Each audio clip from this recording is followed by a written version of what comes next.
Welcome to EduRev. So first thing is, what are the important economic activities? So you have the three subdivisions: primary activity, secondary activity, and tertiary activity. With primary activity mainly focused upon agriculture, animal husbandry. What sort of crops are grown in agriculture? We have already seen in the previous modules. So let us quickly go through it. Wheat and barley, that's one of the major staple food crops. Cotton was the main crop for fabric, and apart from this, this cotton was also called as Sindon by Greeks, as it is mainly grown in this Sindh region. After that, animal husbandry, domestication of many animals have been known, especially take a note of elephant. That domestication of elephant is also very clearly mentioned. Use of horse was not fully established. Remember, this point is very crucial. Use of horse was not firmly established.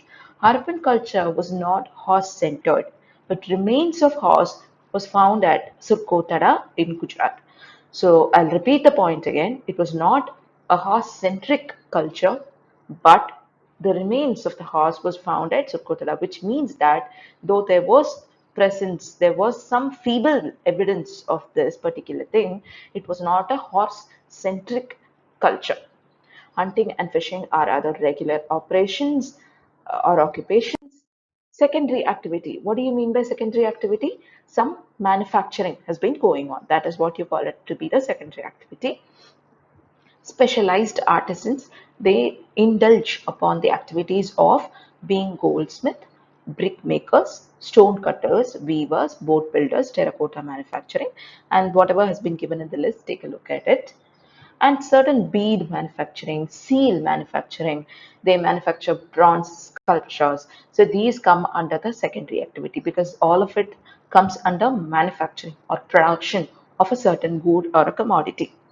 And when you talk about the transportation system, that has also been in existence, and you come to know of it because of the various seals that you find during that point of time. Like, for example, you find seals and terracotta models which reveal the usage of bullock carts, which reveal the usage of ship, which means that even the construction or manufacturing of bullock carts, of ships, have been going on at that point of time.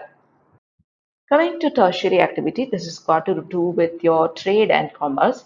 So, foreign trade was mainly conducted with Mesopotamia, Iran, and Afghanistan, and especially evidence has been found with regard to the Sumerian people trade and commerce. There is much evidence to prove the links of between Indus and the Sumerian people. Not just that, the raw materials that has been used in the production of goods which is produced in IVC sites, the raw material have been sourced from many areas, and there are some evidences to prove that this particular metal has been sourced from this particular region. Like, for example, chemical analysis shows that Omani copper and certain Harappan articrafts, they seem to have traces of nickel. So there is a common metal of nickel. So when you actually chemically analyze them, there is a similarity. Just remember that. And moving forwards, this is all about the trade activity, which is the uh, tertiary activity. Then we read about secondary, we read about primary activity also. Now let us move on to something else, which is what about the other civilizations that was existing during that point of time? So in all of the world civilizations, there was one common feature, which is all of them originated near the river sources. So for example, you have the Egyptian civilization that originated on River Nile, Mesopotamian on River Tigris, Euphrates. You have Chinese on River Yangtze. So similarly, we have this IVC on Indus River and its branches. Now, Mesopotamian text, it talks of three intermediate trading stations. Take a look at the map that we have here. The first thing is Dilmun, which probably refers to Bahrain on Persian Gulf. Then we have Makan or Makan, which probably refers to the Makran coast in Oman. And finally, Meluha. Now, this Meluha is what we refer to as the Indus region. and this might have probably referred to the Indus region in the Mesopotamian text. Now, a quick comparison of IVC and Mesopotamian civilization.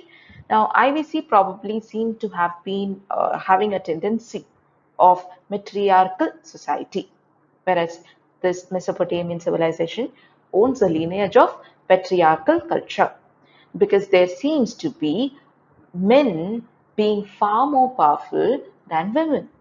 And the second point is that there was no special places of worship. That is important. There was no special places of worship, as in, people did not involve themselves in the construction of a temples. Temples was not exquisitely built in your Indus Valley civilization. Whereas in the case of Mesopotamians, they were known for temple worship. Not just that, polytheism, it was present in both the cultures. Polytheism was present amongst the Mesopotamians, and from evidences such as seals, statues, it indicates that Indus Valley might also be having a polytheistic religion.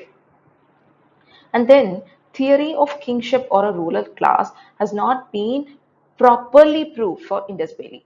We always say that it might have been a theocracy, it might have been an oligarchy. It might have been ruled by a set of people who might be aristocrats, who might be the priestly class, who might be from the religious set, who might be kings. So there is not a definitive trend as to who has ruled this particular place.